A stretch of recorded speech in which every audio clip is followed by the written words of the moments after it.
Welcome back. Welcome to Decision Space, the only show to take place right here in the space between the turns in your favorite games.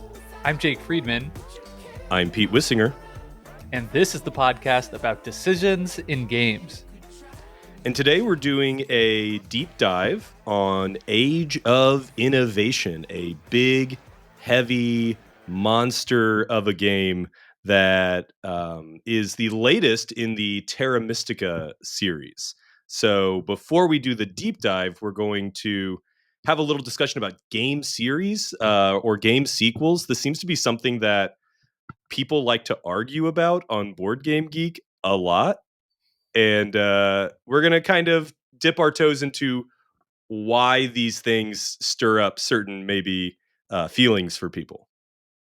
Yeah, that's going to be a ton of fun. Really eager to dive into that conversation. Before we get to that, at the top, we just want to share a tiny bit of business, which is that if you are a longtime listener of the show, you know that we have a Patreon that we use to support the show, and we use funds from that to do things to improve the show, like get people nice webcams so we can add the show to YouTube for people who might want to enjoy the show that way with our pretty smiling faces, and also good mics, which we've used to enhance the audio quality. And we try to give stuff back to our Patreon patrons as well. And bring in new hosts has meant more exciting opportunities there too. So Pete, do you want to share a couple of the things that you've done so far on there? Yeah, so I have decided that I'm going to be posting patron exclusive videos on our Patreon. I've done 2 so far. I did one about a 2-player gaming weekend that I had, and then another one about my first experience with a coin game. I've got a couple more sort of in the works. I played a really fun 2-player dueling game that I want to talk about, and so that'll probably be my next one, and maybe just talk a little bit about 2-player dueling games. Awesome. Yeah. And so that's just a nice way to give back to people for supporting the show. Pete, I really appreciate you doing that. On top of the other great benefits that we have, like exclusive access to the Bridge channel in Discord and getting to see the shows a little bit early. So that's plenty on Patreon. If you're interested, we appreciate it so much. And if not, no worries at all. We're just grateful for you to be here listening to the show. So, Pete, let's dive into this conversation on sequels. Absolutely. So let's think about game sequels or game series. I think that probably the elephant in the room is that for me, the times that this conversation has stirred up the most discussion in the board game world was the releases of Wyrmspan and Wingspan. Would you agree with that, Jake? That definitely is like front of mind for me as well. You know, recent examples that definitely got a lot of conversation going. And a lot, you know, we should be clear, a lot of people have really negative opinion on this series of games in particular. Yeah, I think that there's a perception that, well, first of all, people use the phrase cash grab a lot, which I always find kind of funny because, like, obviously every board game publisher wants to make money. I think sometimes people forget that the games that we buy come from businesses that if they don't make a profit, they can't make more games. But regardless of whether that term is appropriate, I think there's a perception that every time a sequel comes out, it means that a different game did not come out. That there's some sort of like zero sum element of like the oxygen getting sucked out of the room or something like that. Yeah. I mean, yeah, before I guess we get too deep on the specific examples of Wyrmspan and Finspan and our opinions on that, bearing in mind that both Pete and I are friends with Jamie at Stonemeyer Games and have both worked with Jamie in one capacity or another. So we're biased on that front, we should say up front. But before we get too deep into that, I mean, what are we talking about here, right? So I think this conversation on sequels and families of games can kind of be conflated. There's sort of different things that can exist. So on one hand, there are these games that are kind of families of games. So I think that's the Wingspan, Wyrmspan, Finspan, and that's what we're talking about here. Too, with Age of Innovation, where it's like there's really clear mechanical DNA shared between the games. Then there can also be just re-implementation that's almost the exact same game, but maybe with updated art and just like a balance tweak, something really small here or there. Um, and then I think the last category here is games that sort of share and maybe a theme or a world. Mhm. Um, so that could be like the uh, Garfield games, like West Kingdom series, where Mhm. those games maybe feel sort of similar from like a similar weight. They all kind of are like Euro games, but actually like the mechanics within them are very different from game to game. You wouldn't just like know most of the rules of Paladins of West Kingdom because you had played Architects of West Kingdom. So these are all things that I think could be construed as sequels Yeah, in our space. not to mention second editions of games, which will happen sometimes where they literally just say this game second edition. Yeah. We printed it again. Maybe you corrected a couple of errors in the rule book or something like that. Yeah. For sure. And what I think is so funny about this conversation is that, of course, in the video game world, series and sequels are the norm. Like every video game that is successful gets a sequel video game. And those are met with, I think, excitement by people who are fans of the video games. Whereas Like I I think, go on. sorry. I say I want the new, when Switch 2 comes out, it's like the things I'm most excited for are like the new Mario Kart and the new Smash Brothers. Like, all new things. I would almost trade them all. I would buy that thing as my new Super Smash Bros. Machine 100% and be so happy and grateful for that game. Like that's what I want. Yeah.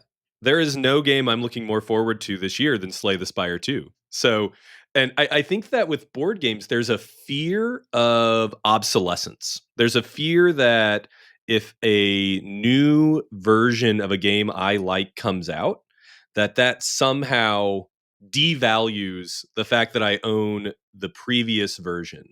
Um, and that I guess I like will never want to play it again, or I'm not totally sure exactly where these like negative emotions get stirred up for people. That's so interesting. I think it has to do with this, and I hadn't thought about this until right now, where one thing that we tell ourselves as board game consumers is that we're buying sort of a timeless thing, I think.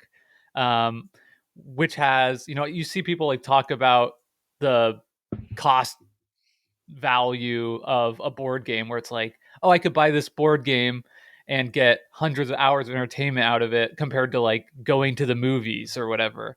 Like I see posts on Reddit and Board Game Geek all the time where people talk about games as sort of like a really efficient use of your entertainment budget.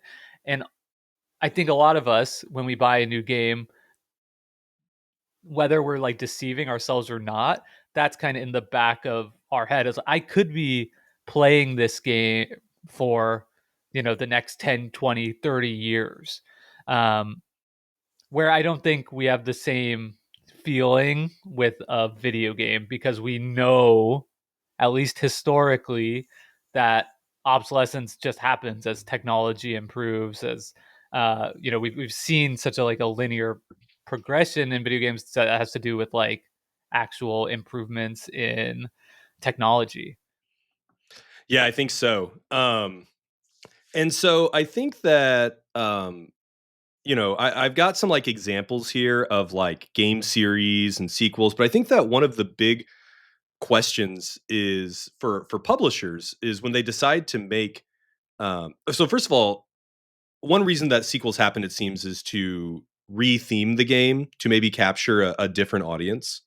Um, that is something that goes back to like Monopoly and things like that. But um, I think that sometimes the question is like, would it be better to make a large expansion or to make a second edition of a game? Right. And I think that the question that the publishers might be sort of thinking about is who do we want to serve? Do we want to serve our pre-existing customers purely and give them like a patch or upgrade for their game? Or do we want to be more consumer friendly to new people who want in on the system so that they can just buy this one box and it's got all of our most current ideas in it? Yeah. Yeah. I think that makes a lot of sense. And from that sort of explanation, I think you can see why.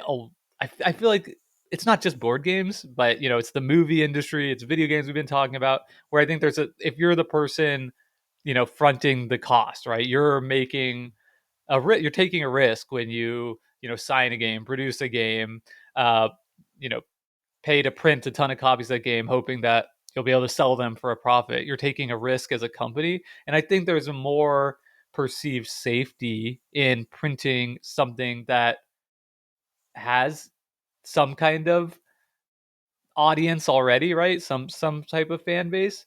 And if you're doing that with the fan base, you want that to be as broad as possible. So having it be an expansion, right?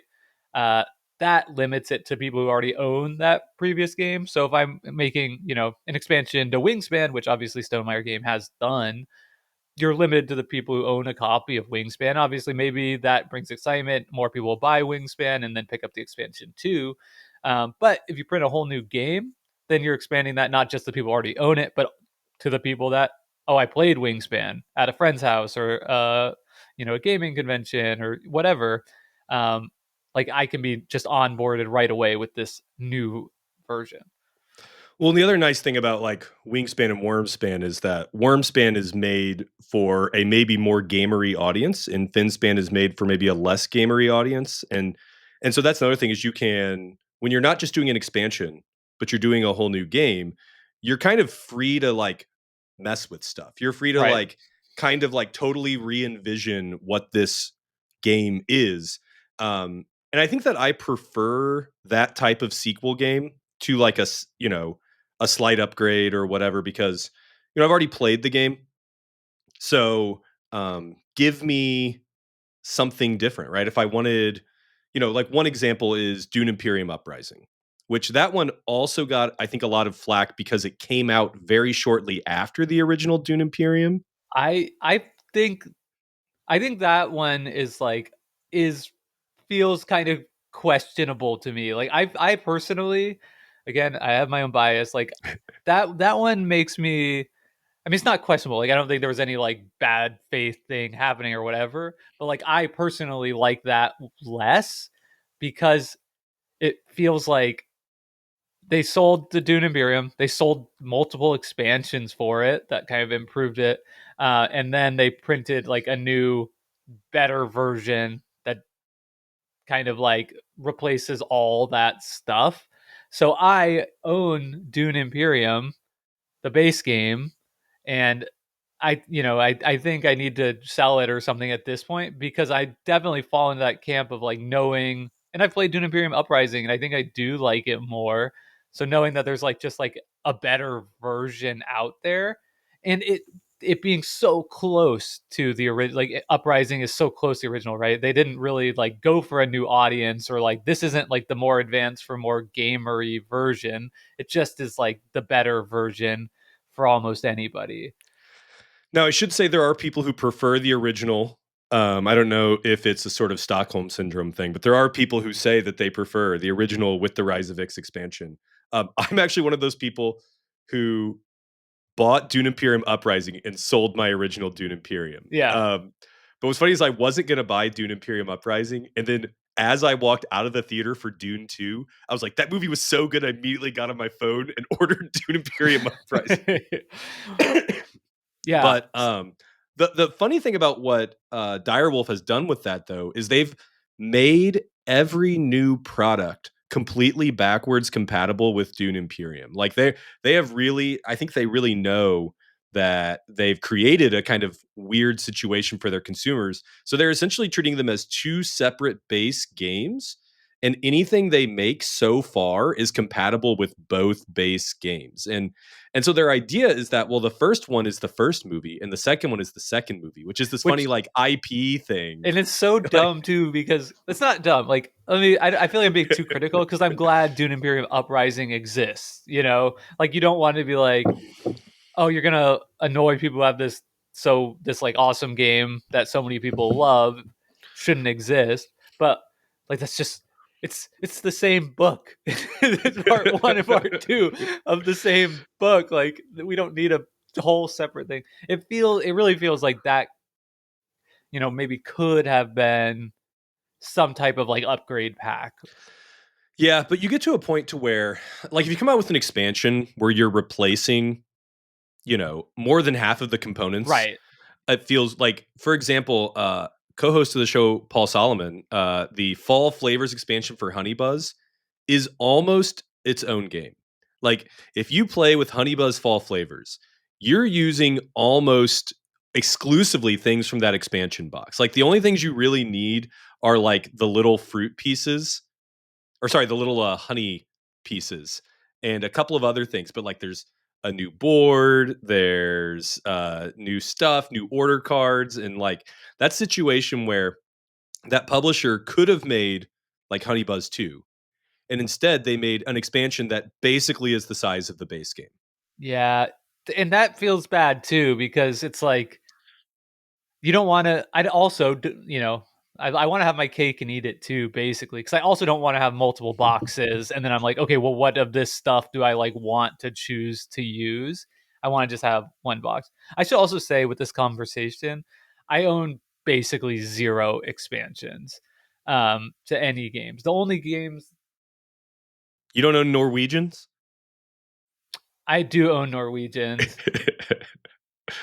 I was totally gonna ignore that, but which is maybe we should talk about that too because that is like another example where it feels like it's really just like that is kind of the A patch. Dune Imperium Uprising like what that would have been like as a patch to that base game because it's a huge box. It's like 66% of the original box or whatever.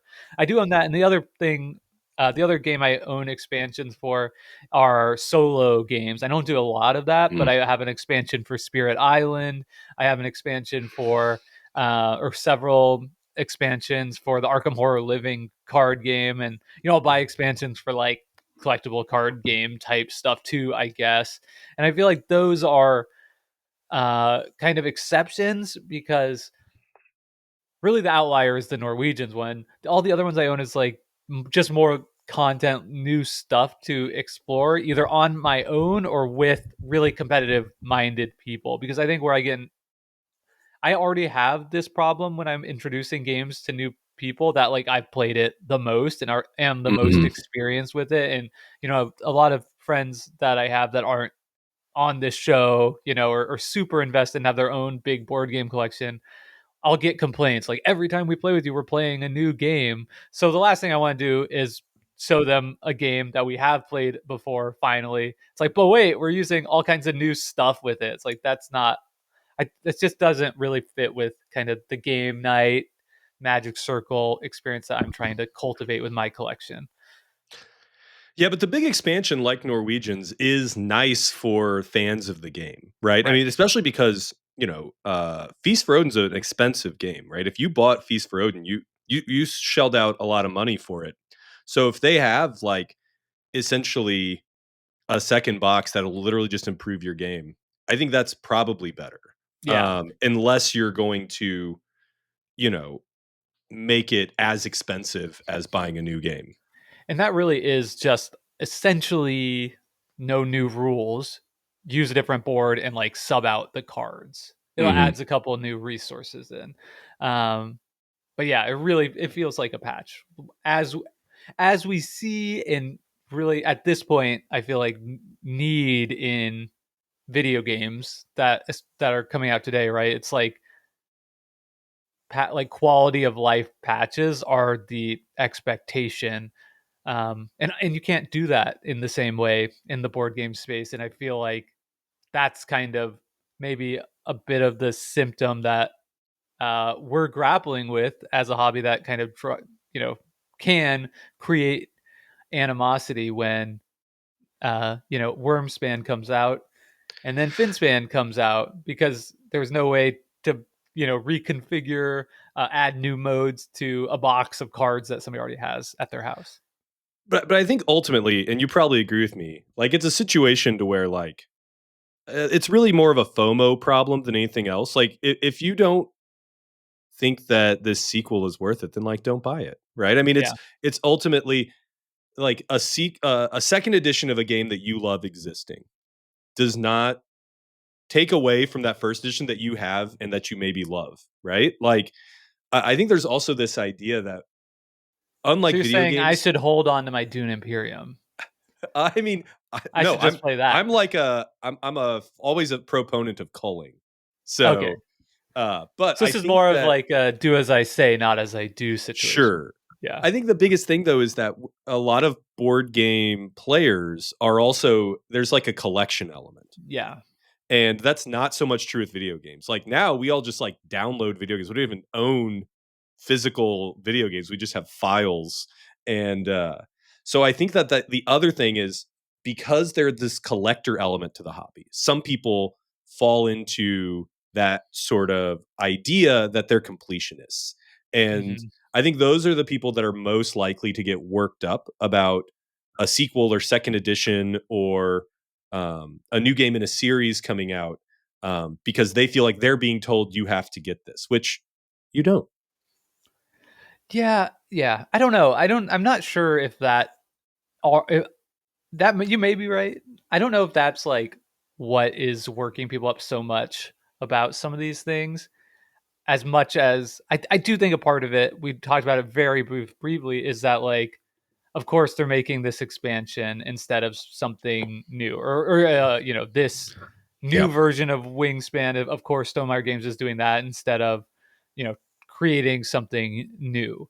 Um, and I mean, I think there's like good reasons for that on the publisher side, but I also think it's like a very valid feeling to have on the consumer side because we don't want there to be only re-implementations and sequels. Like we do want there to constantly be new ideas tested in the marketplace as well. We don't want it to become like Hollywood, right? Where it's like if you look at like the movies that are coming out in 2025 from like big studios, like they are almost, it's there are independent studio. I'm not a film buff, so I know there are No, independent video studios and stuff.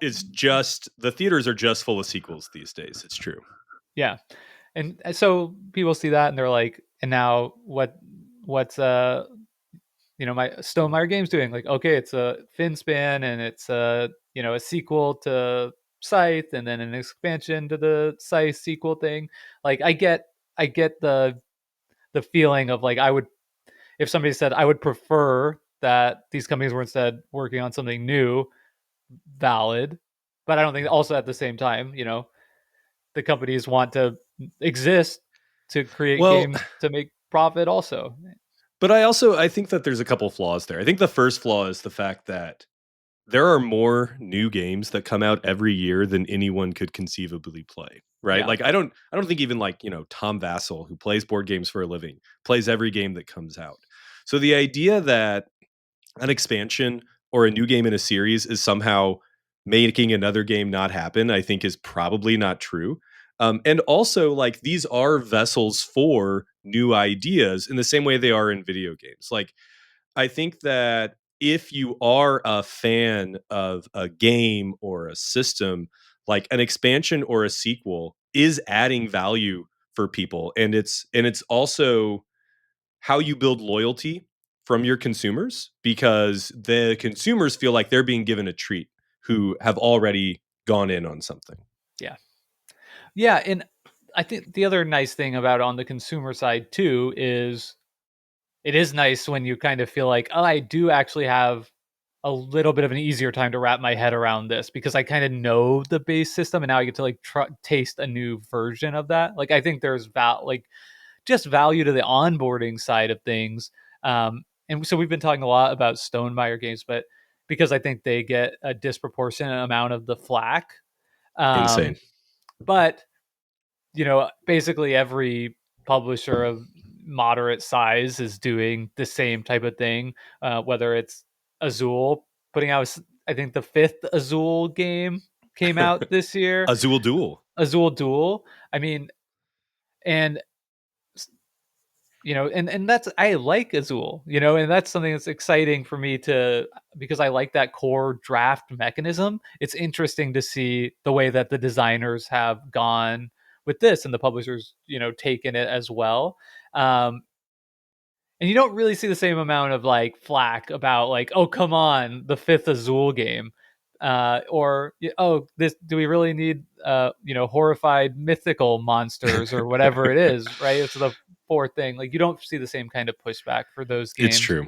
um and but so for me, I haven't played Horrified, so I am perfectly fine to, and I might like it. This is not a criticism of Horrified, but that's fine. Like, I don't need to pick that up. I do like Azul, so it's like cool. I get to try a new Azul game. Um, yeah, You know what game was always one of my favorite games is Terra Mystica, yeah. We which should maybe means that transition. this is a good point to transition to the That was sequel game very. of the hour. Can I say? I love what you're trying to do, but I'm just gonna be a terrible co-host. I want to just make one more point on Okay, like that's the fine. sequel thing, and just bring up legendary designer Reiner Knizia, who does who works with publishers across the board, and creates hundreds and hundreds of games.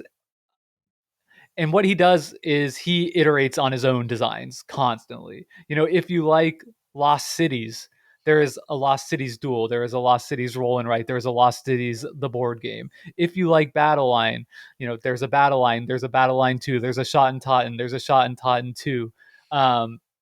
There's so many ways that like you can play and explore this. So I just wanted to bring that up too, in that when we talk about sequels, so much of that falls onto a conversation about publisher decisions. But I think a piece of it is, as game designers, and the big designers out there, like, they are also playing with the same ideas and taking that in novel and interesting ways that often creates like really fantastic games that I'm so glad exist in this hobby. So I think that's part of it too. Whether you're talking about board games, video games, whatever, is like the natural like iteration that exists in the creative process also is something that kind of leads us into games that sort of look alike. For sure. Yeah. And also what's cool is like with the span games, you have different designers doing riffs on another designer's game, which is another cool sort of like collaborative kind of element where, games are so iterative. And so to be literal about iterating on a previous game is fun. Totally. That's awesome. All right. Okay. Speaking of iterating on a previous game, What? All should right. we? So let's talk about today's deep dive, which is 2023's Age of Innovation. Ooh, So, there it is. Age of Innovation was designed by, I assume, Helg Ostertag, Yeah, welcome to the um, show. with art by Alvaro Esquerdo and Lucas Siegman, published by Capstone Games in the United States. And it is literally says on the box, Age of Innovation, a Terra Mystica game. So they're establishing this as part of a line of games. It is the fourth in that line of games, which started with Terra Mystica, and then Gaia Project, and then Terra Nova, and then Age of Innovation. Um, Jake, what kind of experience did you have with this series before playing Age of Innovation? I have played Terra Mystica, the original, I think once, maybe twice, when I, around 2015, 2016, when I first started playing modern board games. I think it was like my first heavier game that I brought out for friends. And it was honestly like too heavy. Like, I had that experience, which has been rare for me since, where we sort of like brought it out. Like I read the rules beforehand, tried to play the game, and just the whole time was not ever certain that I kind of like had my head wrapped around it. And that's such a bad experience where you're like playing a game, you're just like, I'm not sure if like we're getting this right. And we maybe played it twice and then just ultimately shelved it for other stuff as a group. And that put me off of the other ones. Even though I probably, by that time I maybe wouldn't have had trouble with it. And then finally circled back to it this time around with Age of Innovation. So this is only the second that I played in the series, to make a long story long. Okay, yeah, I have played all of them. Terra Mystica was one of my favorite games for a long time. And it was also the game that during the pandemic, when my friends and I first discovered Board Game Arena, that was the game that we just played over and over and over again. Because that was one that I owned that we were really into. I played Gaia Project like twice. It didn't really work for me as much.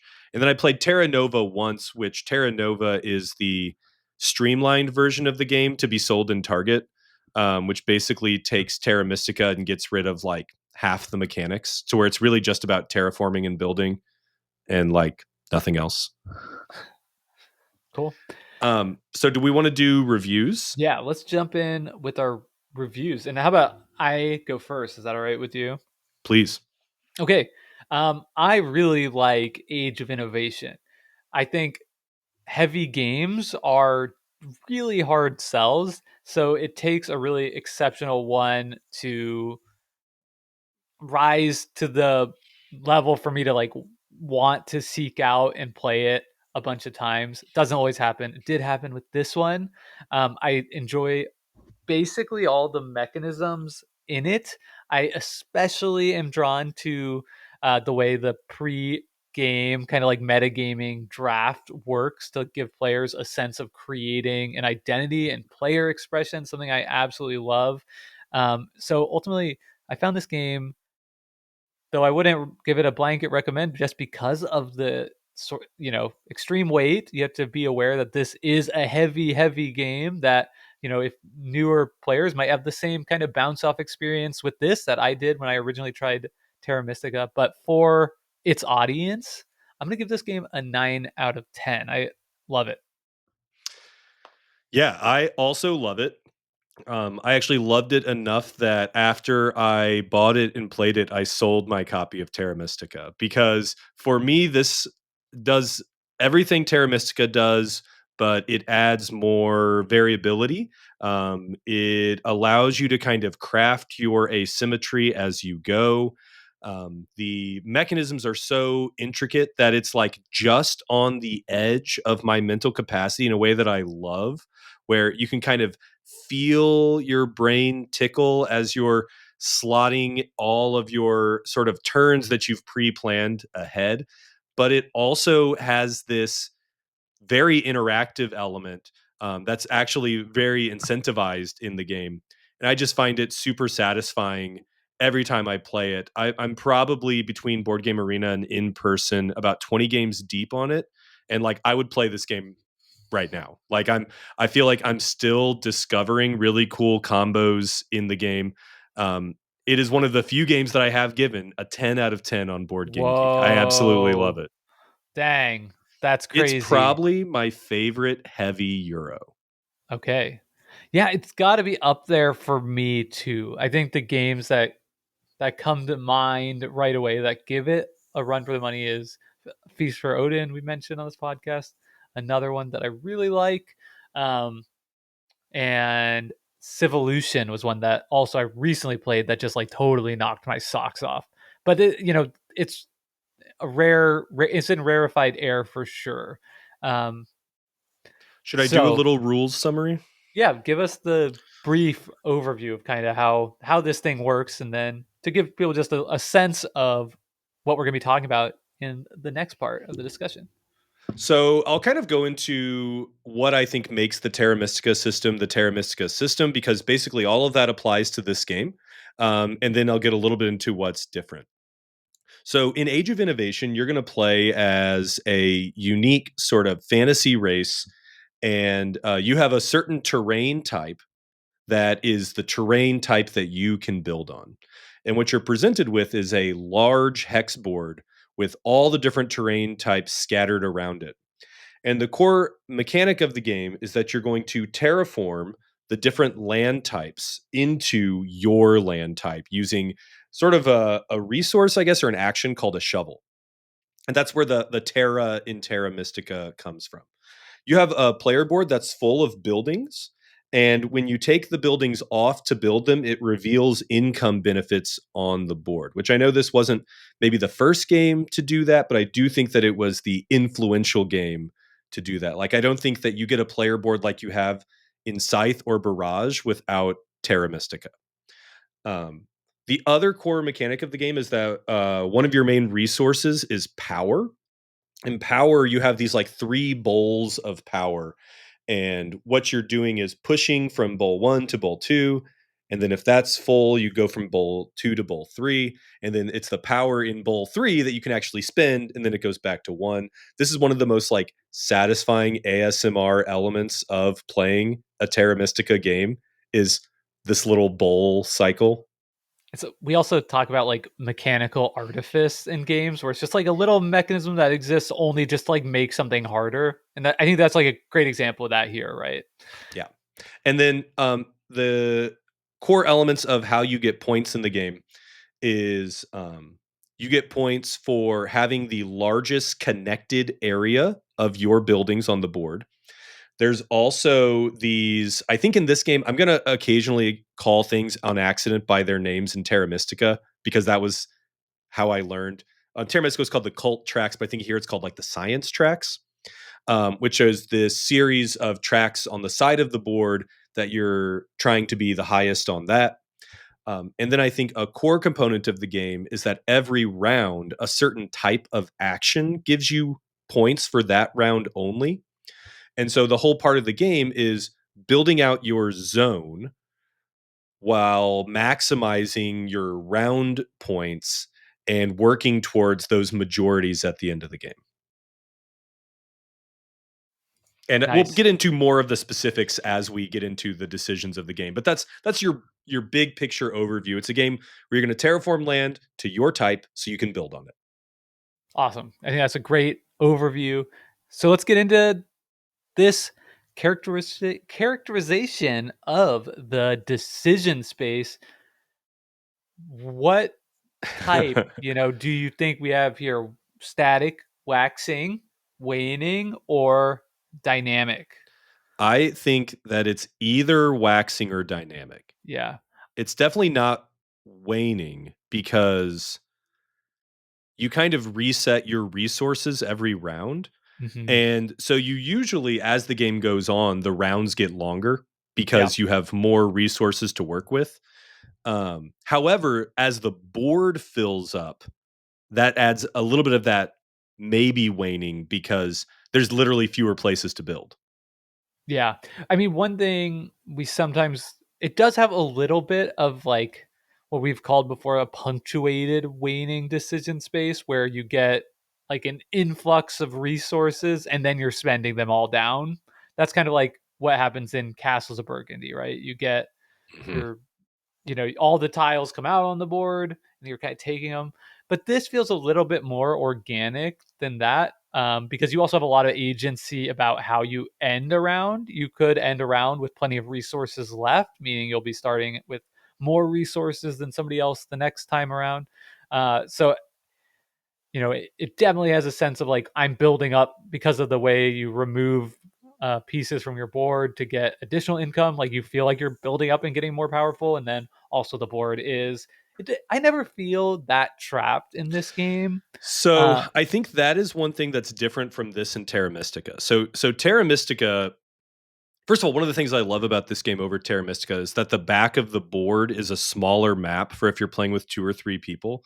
Because this is a game where you really want to feel like you're in each other's business. mhm. And I'll say the game encourages you to be in each other's business because the smallest type of building you have, which I think is a dwelling, is I think what Yeah. it's called. In order to upgrade it to a guild, it's cheaper if you're next to an opponent's building. And so the game is literally telling you you should be upgrading your buildings next to your opponents. But then at the same time, when an opponent upgrades or builds something next to me, I get power. And so it does this awesome thing where the game is encouraging you to be up in each other's faces, but that also, especially in Terra Mystica, meant you could get totally blocked off if you're not fast. Like you and your opponent might be trying to go for the same hex. But I do think one thing that makes Age of Innovation different, and I think one reason I like it, is that it gives you more tools to wiggle your way out if Mhm. like where you thought you were going to build gets taken. Yeah. Yeah, I think I would agree with that on my limited experience. It definitely like it feels more positive player interaction than you might expect for a game that's about like, you know, terraforming spaces on a board to be your type of resource and take it away from somebody else. If often when somebody builds next to you, far more often you're like, hell yeah, give me that power. Like Right. welcome, like you want to build in a way so that you are even encouraging people to like come into a space that you've surrounded or whatever so that you get a lot of power. So all of that to finish my point was to say I think it's a dynamic decision space. So I think this is a game where before we jump into the decisions you make in the game, this is a game almost more than any other game that I love, where the decisions you make before the game are incredibly consequential. And we can talk about how we feel about that. So the first thing is you mentioned that you draft your asymmetry in the game. I think one complaint people had with Terra Mystica, who played it a lot, is that you were given an asymmetric faction and there's sort of like scripted openings for the different factions, and there's certain ways that you kind of need to play this faction because that they have their own way of getting points. But in Yeah. this game, you're going to draft a terrain board, you're going to draft a faction, and you're going to draft a stronghold ability, which is like your most powerful building. And so you kind of get to combine to make your own sort of asymmetric faction, which really makes a huge difference on how you're going to end up playing this very long game. Yeah. I mentioned that's something that I really like about this game. Um, I think it, I was thinking less about the fact that it kind of undermines the scripted nature of Terra Mystica. I feel like that's also like such a dirty word in board games where you're like, That's "Oh, you fair. have to know the scripted opening." Like that makes Well, people like just turn off on a game so much more than anything else. We've talked about this on the podcast before and I've been like guilty of it, kind of like maybe discounting games because at like the highest competitive level, you have to like know certain things when like the vast majority of people aren't going to like that just won't be consequential.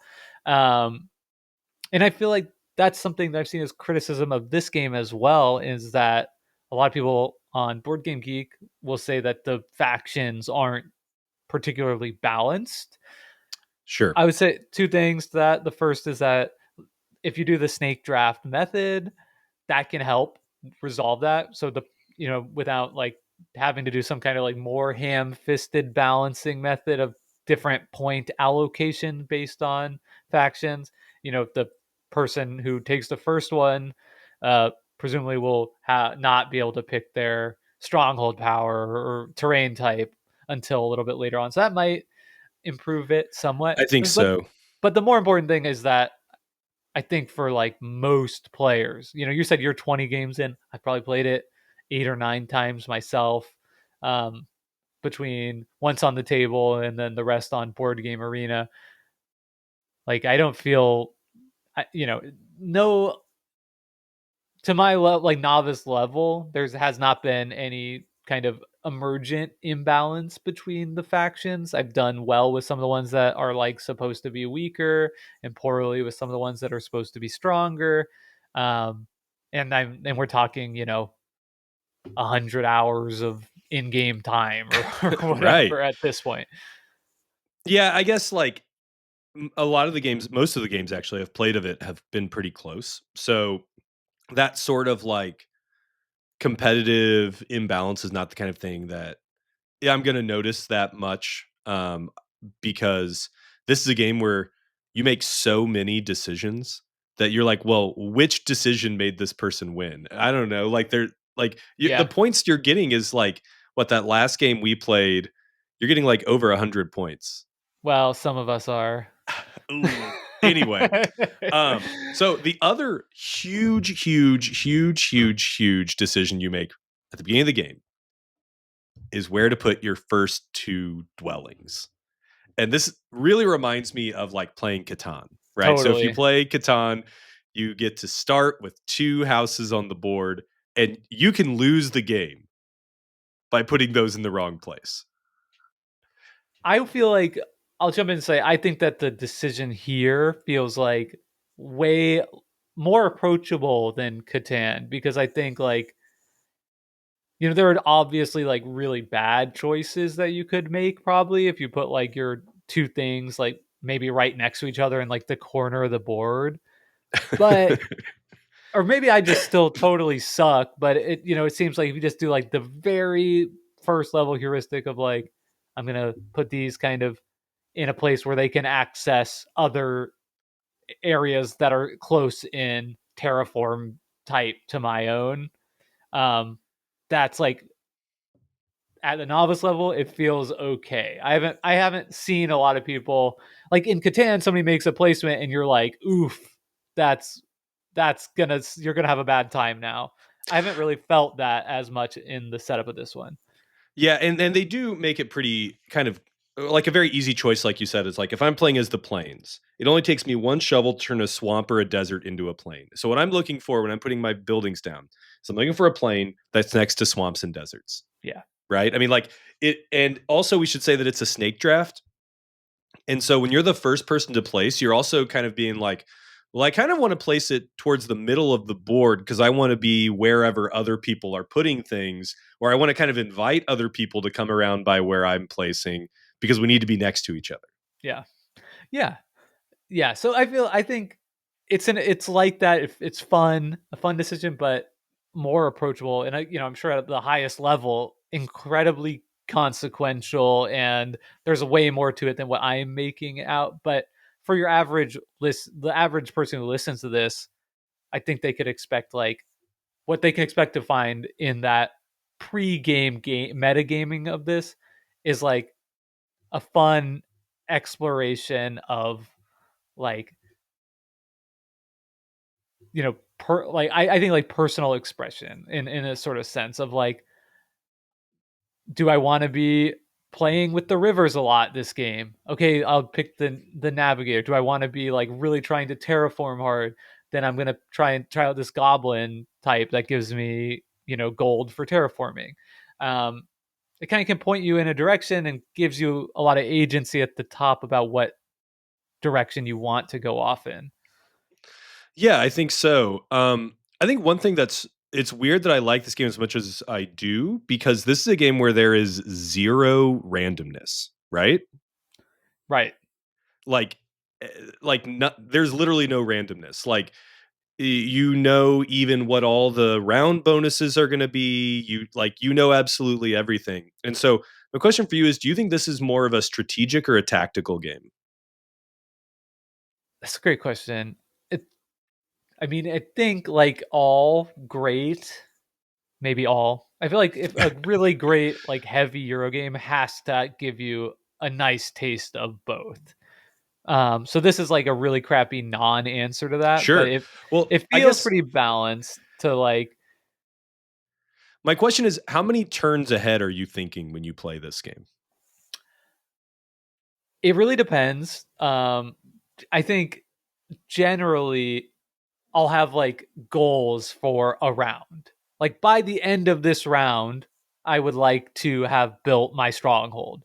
Or like by the end of this round, I want to have got collected built a city, found a city, or claimed an innovation or something like that, or moved up 4 spots on the science track, so on and so forth. Like I think the game does a really good job it actually just like hits you over the head from every angle of like targets, where it's like telling you do this, do this now. And I think what is really opaque about the decision space in this game is, and I am far from like figuring it out, is like which of the targets should you be prioritizing at a given time.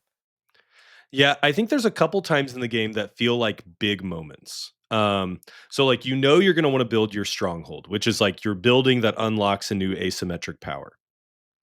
You know that you're going to want to build cities, and cities are when you build out a stretch of connected territory that has a certain value to it. And you're going to want these innovation tiles, which is this new thing that sometimes it's a power, sometimes it's just like a one-time benefit, bonus points, whatever. And so you're going to want to do all those things. And the question is like, well, when am I going to do them? Because every time I play Terra Mystica, I am going to build my stronghold, right? Like I've never played Age of Innovation, Terra Mystica, whatever, and not built my stronghold. Yeah. And so I think that a lot of the communication the game does for you to narrow that huge decision space is those end of round or those round specific bonuses. Right. I think that's one of the things, but it's also telling you like build next to people, and like build next to them before they, surround that place. So then you're kind of like, and you know, it's pushing you in, I feel, often pulled in many different directions, right? Because some of the round bonuses, it's like, yeah, okay, cool. I could build my stronghold this round to get 5 points, but is that 5 points better than just having the income bonus from having built the stronghold 2 rounds ago? Probably not, perhaps. And so then maybe it's like I should be strategically have angled for something totally different. Um, but yeah, I think that's a good like guiding thing, but I think there's a lot more to like how the game is like signposting what you should be doing than just those. Well, I should also say that the turn order is incredibly important in this game, mostly because along the bottom of the board, there's these Yeah, special actions those you can two. spend your power on, but only one person can use the action each round. And I think that that is maybe the nastiest interaction in the game is the fight to who can claim those power actions. Can the power also, leads to, I think, one of the more confounding decisions for me too, which is I haven't seen anything like this in really any other game where you have a finite number of power resources, but you can, and we've said, you move around the magic bowls, yada yada yada. You can only spend them when they're in bowl 3, but when they're in bowl 2, you can sacrifice one of your power tokens permanently to move one up to bowl 1 or bowl 3 and spend it now, which is great.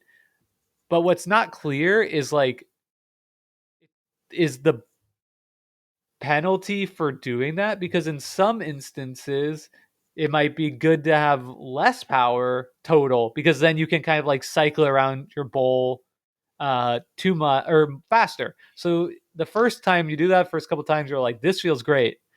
Then you kind of get to a point where it's like, do I keep doing this? Because, and this is exactly what I'm talking about with like the targets, right?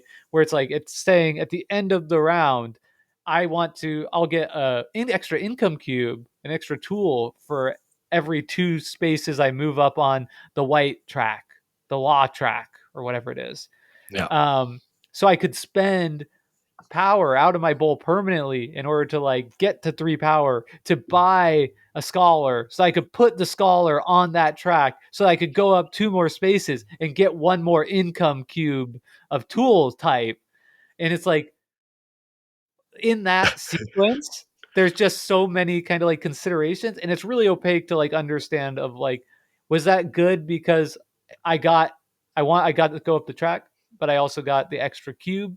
But did I spend too much power to do it? And now, later in the game, the bad thing would be like somebody builds next to me and I could get more power by spending victory points, which you have to spend victory points to convert, which also is like, crazy to kind of think about. Where it's like I could spend 3 victory points to get 4 power, which is going to allow me to do more stuff, but not always immediately apparent uh, if it will be worth the cost. It can become clear by the end, but in the middle, who knows? Jake, that whole run that you just did there is based that could be like my review for the game, basically, right? Like that is the sort of like agonizing multi-step decision that I love in the game because I think that you captured a lot there. And I think the biggest thing is that I say I have a goal for the round, but what I have to sit there and think about is let's say I have one major goal for this round. What like 6 small steps do I have to take to achieve that goal? And I think that the decision to kill power out of bowl 2 to push power into bowl 3 is one of my favorite decisions in the game because like you said, it kind of feels like I'm killing my economy, but at the same time, I'm just making my economy more efficient. Like I've seen people just kill literally like half their power on the first turn of the game because the most expensive power action only costs 6 power and you get 12 power to start the game. So I've seen people like in the first round just kill 6 power. It's like I'll never need to spend more than 6 power at once anyway, and just dump it. And I love that. And then the idea of giving up victory points for more power, it's like you always want to do it. Like you're always like, yeah, yeah. But then in the last round of the game, you're like, Yeah, I I don't I was gonna know. ask you like how often do you do that because I Basically until the last round, if I can get it and use it, then I will take it. yeah, I feel the same way. I'm always doing it. I think in that last game we played, um, I did it like way too recklessly, and it ended up costing me. Um, and you actually wanted to just share a little bit about that game because I thought in that game, like I had my strategy, my plan. I was the goblins, so I'm great at terraforming and getting gold for doing it. So I'm like, I am going to lean in, terraform crazy, and found 4 cities, which is like crazy to found 4 cities. I think every time you found a city, you get like an enormous bonus in the context of the game, where you get a ton of victory points and also some crucial resources. So I thought, I'm gonna if I succeed in my goal of founding 4 cities, then I'm definitely going to win or do really good in this game because that's such a powerful thing to do. And I succeeded in my goal, but I was like so laser focused on that goal that I went too hard on it, ended up getting last in the game because I think I was like just too many times in that game. I was giving up victory points for power, or I was choosing a city tile that gave less victory points for something that would then enable me to get the resource I would need to build another city. Um, so I just thought that was like it was really interesting to me and like kind of taught me a lot about the game because I was kind of thought like if you're doing the cities, like you're kind of succeeding in what the game is asking you to do at a high level. But it showed me that like you cannot like that even if you do that to like the ultimate extent, you can't just like lose sight of other stuff that's going on. Yeah, looking at that game, the gap between third place and first place was 5 points, which is crazy. And you were like 20 points below that. Not to, call you out. But Yeah, I mean, I you I, didn't have to say that. You didn't have to go all that I think far, that but the big thing I remember in that game was that the last round bonus was innovation tiles. And so what the biggest new thing the Age of Innovation adds, aside from the mix and match drafting of your asymmetry, is it adds a new resource, which are books, and it adds these innovation tiles, which are kind of borrowing from the technology tiles of Gaia Project. And I think the books feel a little bit extra. Like you can kind of tell yeah. that this is like the thing that they added in. What do you I don't know how you feel about that. I kind of agree. Like they feel a little bit extraneous on the system, and you can see that I think a little bit in the conversion table where it's like everything converts like neatly together.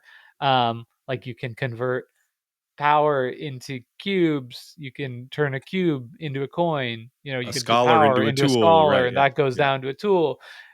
Where the books are just kind of like they're their own things. Like, yeah, you could get a book for like 5 power or whatever. Like, they don't. It doesn't fit into the system as neatly as everything else. Um, I don't yeah. And know, so while I'm so on books, I really like the innovations because I think one thing I like about Age of Innovation is it but you adds spend more. books on to get. Correct. Yeah, Correct. You have to buy the innovations with books. And one thing I love about Age of Innovation compared to Terra Mystica is that there's just more ways to get points in game. And these innovation tiles are often like I bought an innovation tile in the last round that gave me 5 points per city. And I had 3 cities. So I got 15 points. And there was a 5 point round bonus. So buying that one innovation tile was 20 points, which is crazy. And so that's the thing that these innovation tiles allow for is they allow for more opportunities to get points. Um, the other thing is that one thing I almost never did in Terra Mystica, or very rarely, was upgrade my sailing and shovel tracks. But this game really rewards it because you can get books that way, and there's a decent amount of points there. yeah. That's very Um, thematic. When you upgrade your Obviously. shovel, you get You two get books. books. You get 2 books. This game is pretty themeless. I Yeah, will like, it's like, "Oh, cool, I'm playing as the felines," or whatever. What does that mean? It means I get 3 science every time I build a city, like the cat people. yeah. That as felines do. 100%. You must not have cats. That's fair. Um, I Cat people do, are but like you, idiot, Pete. yeah. Come on. um, Um So I think that the other thing the game is trying to, like I said, there's 2 competitions that everyone is competing for big end round points. And that's like largest area and then points on these science tracks.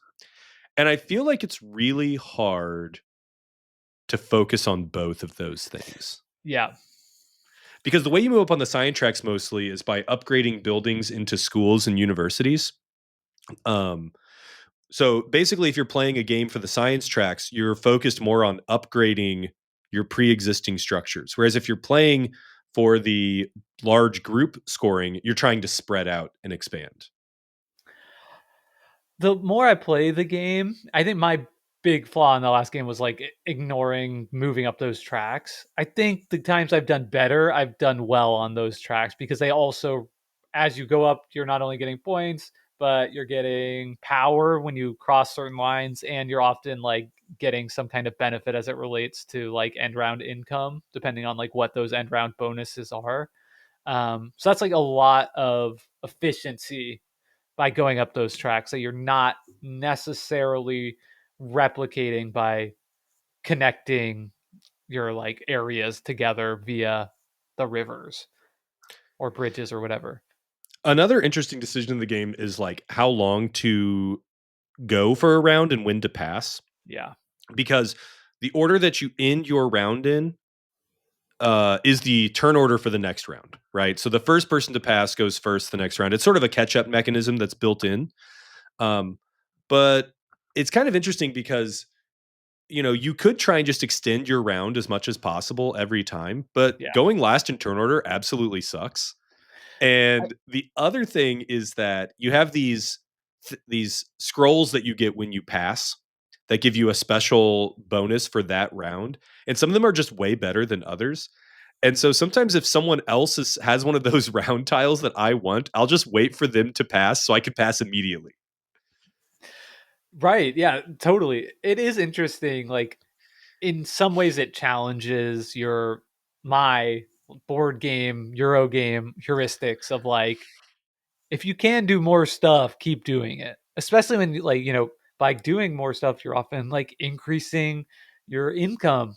Um, and here it feels like smart players will often stop just short. Like, maybe you could put one more dwelling on the board, but that's actually gonna cost you like a single cube if you're just gonna do it next round anyway. But by giving up that opportunity, you're getting a scroll that's like really going to be useful in the next round for you. or like maybe more crucially the ability to like get the power action at the bottom of the board that you really need, because often you're going to be hamstrung in some way. You're going to have like the gold you need but not the tools, or the tools you need but not the gold, or whatever. um so yeah, Yeah, i think and I i think think that that's really really keeps the game, like it creates a super high skill ceiling. yeah, I think the skill ceiling is really high, and I think that's a good point because one of I think the most satisfying parts of this game is that if you play creatively, the game is very generous. Like if you find a creative way to like do something to give you like just the right amount of resources to do something else, um, that the game just kind of like lets you do a lot if you can identify the different incentives it's presented to you. Yeah, definitely. When you're doing well in this game, it feels super fun, which is nice. Like it is good when I think, especially a game as that asks as much of players as this one. Um, when you pour a lot into the game, it's nice. Like I've succeeded. I've worked my way through all this like mechanical artifice and come out with like a really efficient play, and it's like, congratulations, you did good, and now you get rewarded in kind. um the potential downside, right, is like there can't I have seen runaway leaders in this. I think that is going to be a really difficult thing to avoid in a no luck, zero randomness game, as we've talked about. Like all there is the ability for, and as heavy it is, as many decisions, as much sequencing decisions are made, there's so much opportunity here for a more skilled person to demonstrate that through smart choices over less skilled players. So that'll be a turnoff for some like more casual minded folks. um and I think Yeah, it goes both ways, another right? If you're super, super good at this game, it might be like less fun for you to play with a table of like relative novices that just kind of let you get away with the stuff that is really valuable to be doing. I think another downside is that it is a very long game. Yeah. And if you feel like halfway through like you screwed up, um I think that's actually one of the things that makes Age of Innovation better than Terra Mystica is because in Terra Mystica, if you felt halfway through like you had a bad round, then you just know that you lost unless Yeah. someone else makes a mistake. Whereas in this game, I think that while you can feel that way, the game does give you more opportunities to dig yourself out of a hole. Um, but still, like sometimes you go into the last round and you just know that you're going to lose. And if you're playing this game live, like either on the table or live on Board Game Arena, we're looking at like what 2.5 hours or more. Yeah. Depending on player count and speed of players, for sure. Yeah. I mean, this is not as, I don't think this is like an Age of Innovation problem as much it's like a heavy Euro game problem. So it's difficult for me to be like that's a bad thing about this game, but I do think it's worth mentioning that the way this game handles the no luck, eh, you know, problem is that it essentially is like, it uses like the Spirit Island solution to quarterbacking, where it's just like there's too much information. We're giving you too many targets to hit. It's impossible for you to like think through the implications of of any one given move, much less the move of all other players. And like for me, that really works. Um, it makes the game feel really fun. I still haven't really wrapped my head. Sometimes I've won this game by narrow margins, and I've lost badly. I don't always know in the middle of it how well I'm doing, which is great. That's kind of right where I would want it to be. So for me, that's like a solution that's worked really well here. Yeah, I would agree. I think that the game gives you so much to pay attention to that everything is slightly fuzzy. Mhm. It's not necessarily going to be just like a puzzly game with no randomness and whoever understands the puzzle best is going to win, in part because every element of it is interactive. Like grabbing those power actions or going up those tracks, like it's all like a neck and neck competition, but it's also not really zero sum in most aspects. Like usually if I do something, you can do it too, except for those power actions. And so I think that it's not necessarily a game where like you can stop a runaway leader necessarily.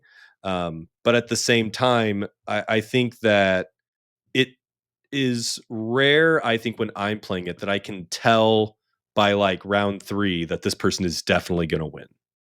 Yeah. Yeah. I would say that's true for me, with the exception of like when there's like a clear gap in player experience. Like I'm looking at the first game I played with you, Pete, when Uh-huh. it was you, me, and Brendan. Actually, maybe it was the second, but you scored 184, I scored Oh my, 112, Brendan scored 72. that's crazy. I actually think that 3 is my favorite player count. 3 players on the small board because there is a decent amount of downtime, and at 3 players there's still the same number of actions along the bottom of the board. Um so you just get to do more stuff, and I think this is a game where it's just fun to build something really big. Like in Terra Mystica, I almost never built more than 2 cities. In Age of Innovation, it's rare that I don't build 3. Yeah, right. Yeah. Um, so I think that, what else do we Yeah. have to say, Pete? We're kind of, Yeah, I think I we're don't kind have a of whole lot spinning our else. wheels. I agree. I think that what I would say is, I think that if you have enjoyed games like Barrage, which I do think there is some, it's a similar genre of game, Yeah, right? I It's love a that you're saying that, because Barrage does feel like has the same thing as this, where it's like you may know you're gonna lose, but like you still get to have fun. Like you still get to do a lot. You still get to take as many actions basically as other players of the game. You're just gonna be doing a lot less efficient stuff than other players. But I've always had fun in both games, whether I was getting my teeth kicked in or not, because there's just like really fun systems to explore, and it's just fun to kind of pull levers, press buttons, and see what happens as a result.